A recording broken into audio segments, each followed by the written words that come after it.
appeal processes to follow before he makes any moves to appoint a new Director of Public Prosecutions. This follows Friday's High Court ruling that set aside Shaun Abrahams' appointment as the National Director of Public Prosecutions, declaring the position vacant, and ordered Ramaphosa to appoint a new National Director of Public Prosecutions within 60 days.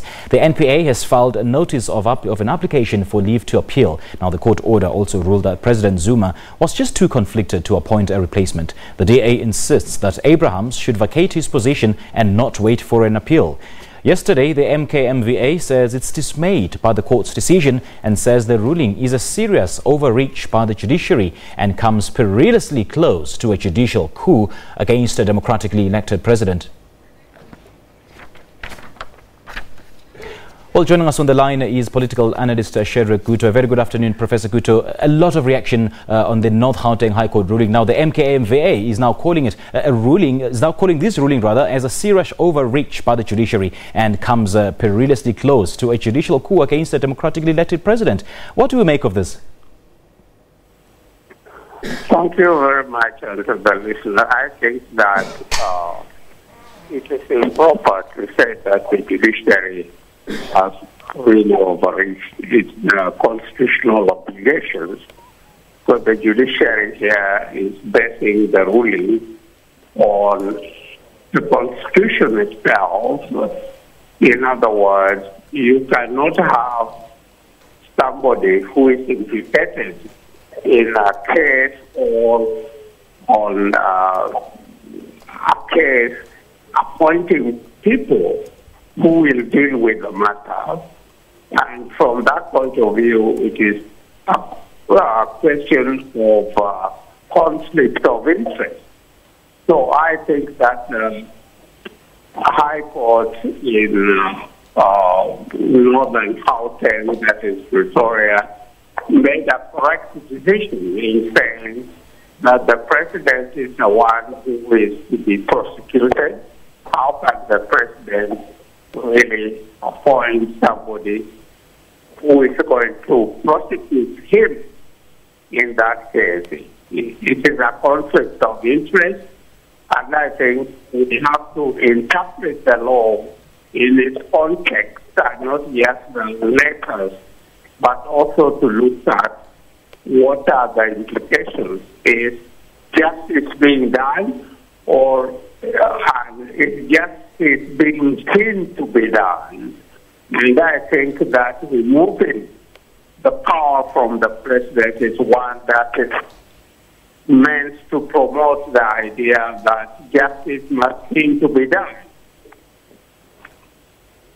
Now, Professor, the Deputy President Cyril Ramaphosa says he will wait for the appeals process before making an appointment. It's still too early to say, but looking at the judgment, will the appeals be successful? I think so. In this particular case, it's a question of if it is not the president or the president is disqualified under the constitutional provisions from actually appointing people to prosecute him or the office to prosecute him. Is that something that is wrong or not? I don't think it is wrong. So the 60 days, we have to wait and see what will happen within that period. But I don't think that the president is the proper person who should appoint whoever is going to really lead the decision to prosecute him without fear, favor, or prejudice. That is what the Office of the National Prosecuting Authority ought to do. What should happen to Abrahams now? What should he vacate office, or should he wait for the appeals process? Well, in this particular case, the court has ruled that it is not appropriate to be in that office. I don't think that he can actually do much within that period of 60 days, which the court has indicated a new person has to be appointed.